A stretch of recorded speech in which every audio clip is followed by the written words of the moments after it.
बड'लेटेस्ट आपडेटआव बयखौबो बरायबाय। दिनैनि रादाबखौ फरायदों आं प्रमद खाख्लारि। गिबि निउज आपडेटआव दङ धेमाजियाव आइजोखौ बुथारनानै थैलोङो सासे सुबुङा। धेमाजियाव मैया बेलासि समाव मोनसे गिख्रंथाव जाथाय जालाङो। धेमाजिनि साखाथिनि गवालसापुरि गामियाव बे गिख्रंथाव बुथारनाय जाथाया जायो। प्रदीप गगৈ मुंनि सासे सुबुङा गामिनि सासे 70 बोसोर बैसोनि आइजोखौ खास्रि बिस्रि बुथारनानै दानस'नाय खर'खौ लानानै बोरलाबायो। मिथिनो मोननाय बादिब्ला प्रदीप गगৈ मुंनि सासे सुबुङा साखाथिनि प्रमिला गगैनि न'आव हाबनानै उदखार सोमजिहोयो।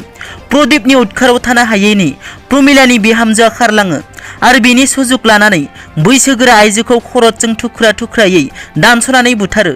बेखिनियावनो थाद'आलासे प्रदीप गगैया बैसोगोरा आइजोनि देहानि थुख्रानिफ्राय थै लोङो। बे जाथायनि बागै पुलिसा खौरां मोननाय लोगो लोगोनो जाथाय जायगायाव सफैयो आरो बुथारगिरिखौ हमो। आइजोनि बिखाखौ आखायाव लानानै थानासिम थाङो बुथारगिरिया। नैथियाव दङ आसाम राइफलनि खाथियाव आलफा उदांनि सानै सोद्रोमाया गावखौनो गथायो। नागालेण्डनि मन जिल्लानि सांलांसुआव आसाम राइफलनि खाथियाव सानै आलफा उदांनि सोद्रोमाया गावखौनो गथायना होयो। गावखौनो गथायनाय सानै आलफा सोद्रोमाखौ कदम गगै आरो नयनज्योति गगै होननानै मिथिना मोननाय जादों। मख'नो गोनांदि कदम गगैखौ नगावनि आरो नयनज्योति गगैखौ बाक्सानि होननानै मिथिनो मोननाय जादों। थामथियाव दङ इउपिपिएलनि मावख'आव गुलि गावनाय जाथायखौ गोख्रों रावजों सोंखारियो बिटिआरनि गाहाय प्रमद बर'आ। कर'ना भाइरासनि थासारिखौ नोजोर बोनानै आसाम सरकारा फोसावना होनाय नाइट कार्फिउनि बुब्लियावनो थांनाय हरनि 12 रिंगासो समाव सिनाय मोनै दुथांफोरा क'क्राझार जिल्लानि पाटगाव पुलिस आउटपस्टनि सिङाव थानाय हालां बाजारनि लाइमोन इउपिपिएल दोलोनि मावख'आव गरथाम गुलि गावो। नाथाय जोबोद खाफाल गोनां रावबो जेबो जायाखैसै। बे जाथायनि सायाव एफआइआर होनाय जाबाय होननानैबो इउपिपिएल दोलोनिफ्राय मिथिहोयो। बे जाथायनि उनाव दिनै फुङाव इउपिपिएल दोलोनि आफादगिरि थामहिनबा बिटिआरनि गाहाय खुंगिरि प्रमद बर'आ जाथाय जायगायाव फैनानै सुलाद लाफैयो आरो दायनिगिरि सुबुंखौ थाबैनो हमनो थाखाय पुलिस बिफानखौ खावलायदों।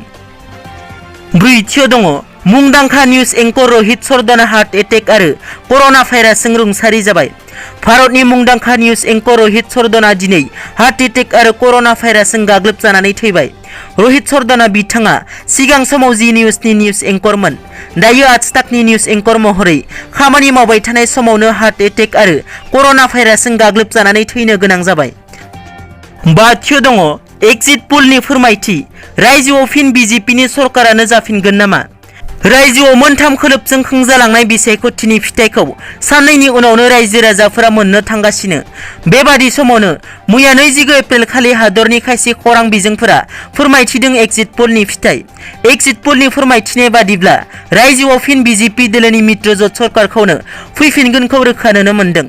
नाथाय बे बिथिङाव कंग्रेस दोलोनि दैदेननाय महाजोट दोलोखौबो जोबोर खाथिसिम थांनायखौ नुनो मोनदों।